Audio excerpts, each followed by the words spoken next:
checksum. So checksum is also another kind of error detecting technique which can be applied to a message of any length.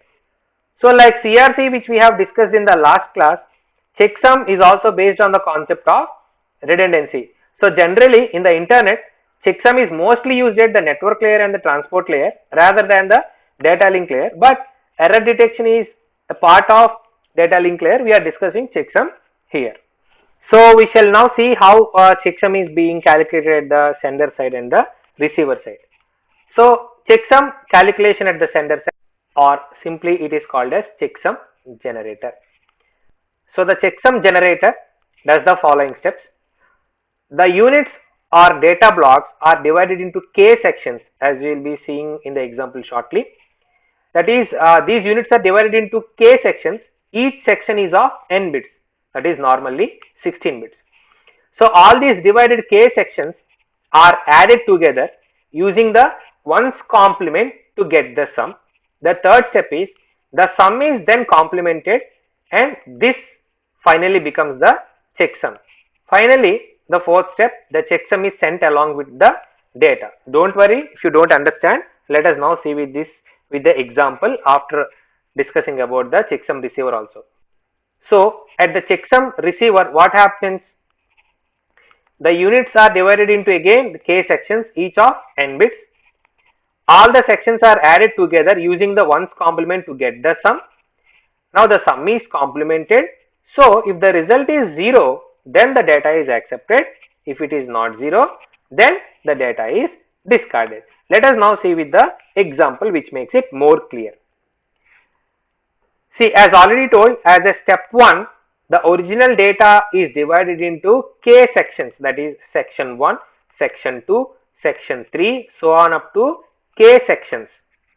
So each and every section is of n bits. So this is all about each and every section which is of n bits. Now what will be done? All these k sections of n bits are summed with each other where we get the n number of bits. Now these n number of bits will be now complemented using ones complement and we will be generating n number of bits. So this n number of bits we got at the sender is called checksum. So what we will be doing? Along with the original data of k sections, we will be also adding this checksum which we generated to the original data. So now at the receiver, what it will do?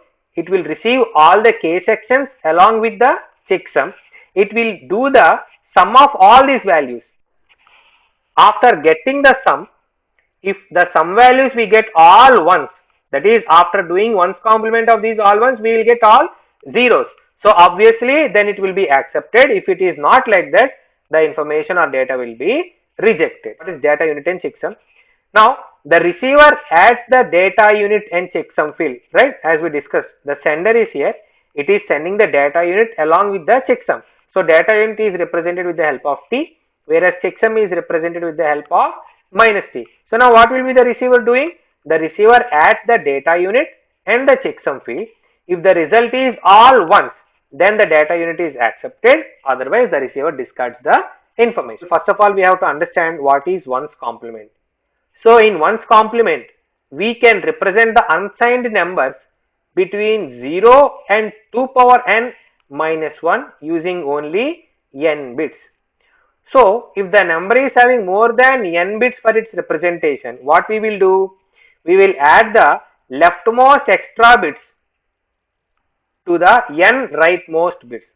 I will tell you an example, don't worry. So let us take the number 21.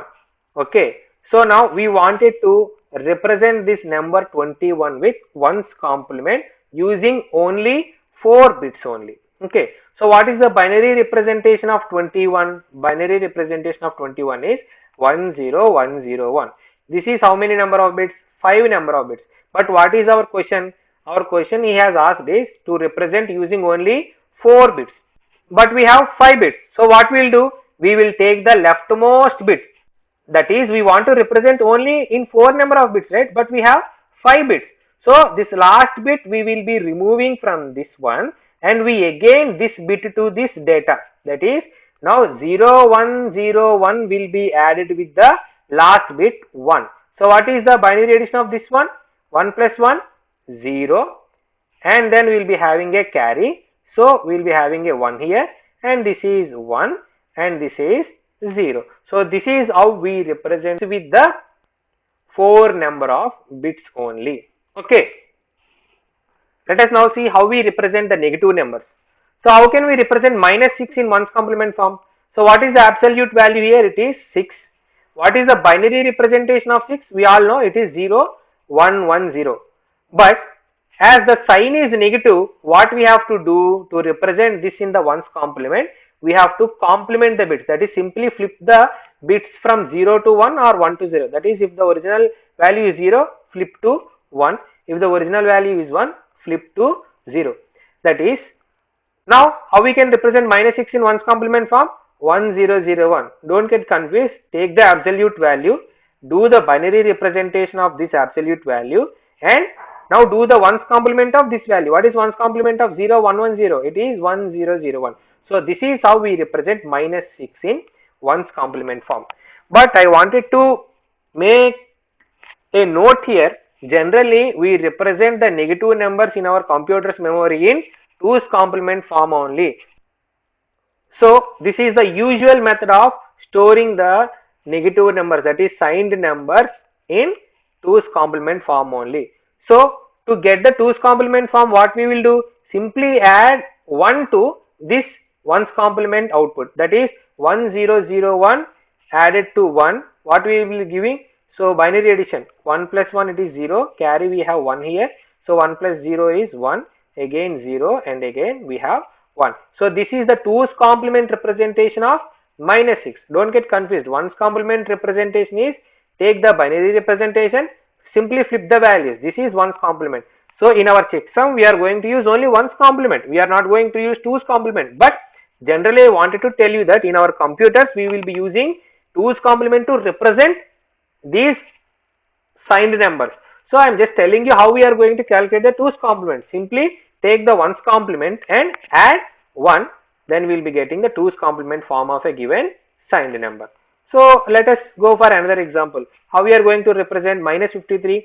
Take the absolute value 53. Binary representation of 53 is this. So as the sign is negative, so what we have to do? We have to do the 1's complement, that is simply flip the values 0 0 1 1 0 1 0 1. Simply flipping 1 1 0 1 1 0 1 0. So representing this value in 2's complement will be 1's complement plus 1, simply 1 1 0 0 1 0 1 1. So let us now come back again to the example of checksum.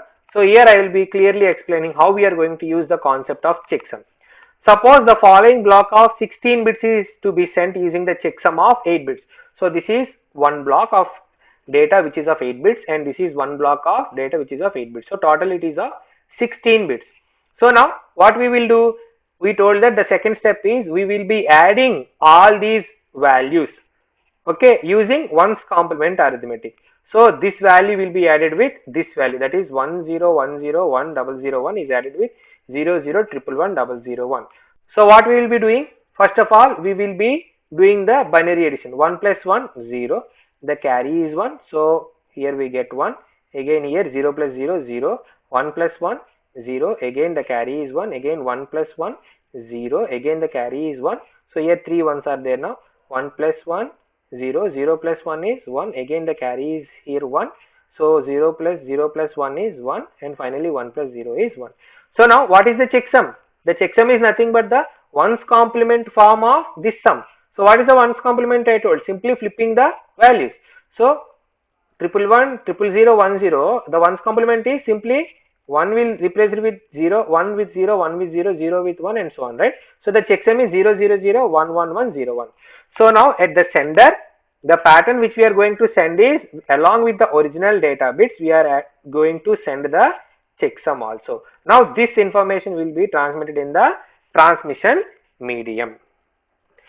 So now suppose that the receiver receives the pattern which we saw in the example 1, and there is no error. Let us assume that there is no error. So that is, the information received is exactly equal to the information sent. But we have to verify, right? So what we are going to do? Again we are going to add all these values. So this unit, this unit and this unit will be added. So what is the sum of all these values? 1 plus 1 plus 1 value is 1 and carry we have 1. So we have got 1 here, and again we have 1 plus 0 is 1. So 1 plus 1 plus 1 is 1, again carry is 1, again 3 ones added 1, again 3 ones added 1, and again we have a carry 1 here, and again 1 plus 0 is 1. So what is our final sum? It is all ones. So when we do the ones complement of all ones, what we will get? All zeros. So it means now we got the result as 0, which means the pattern is okay. That is, we proved that the information which we received from the sender through the transmission medium is received without any error. Let us now take another example with modified bits. That is, the information received is now not is equal to the information sent. So let us now suppose that here these 3 bits have been modified and here these 2 bits have been modified. So what we will do, actually, to verify, we will add all these values. So we will do the binary division of all these values. So what is the binary division of all these values? We have got 11000101. We also got the carry 1 as a result of adding these values. Okay, so what we will do, we will add the carry again to these original values. So what is our sum? 11000110. What is the complement of this one? 001111001. So do we get the 0 values in the ones complement? No. So what does this mean? This means that the pattern is corrupted. So the receiver thinks that this pattern is corrupted, and simply the receiver is going to discard this particular incoming information. So this is all about the checksum error detection method. So with this we have completed our discussion of error detection methods. In the next class we will be discussing about error correction techniques. Thank you.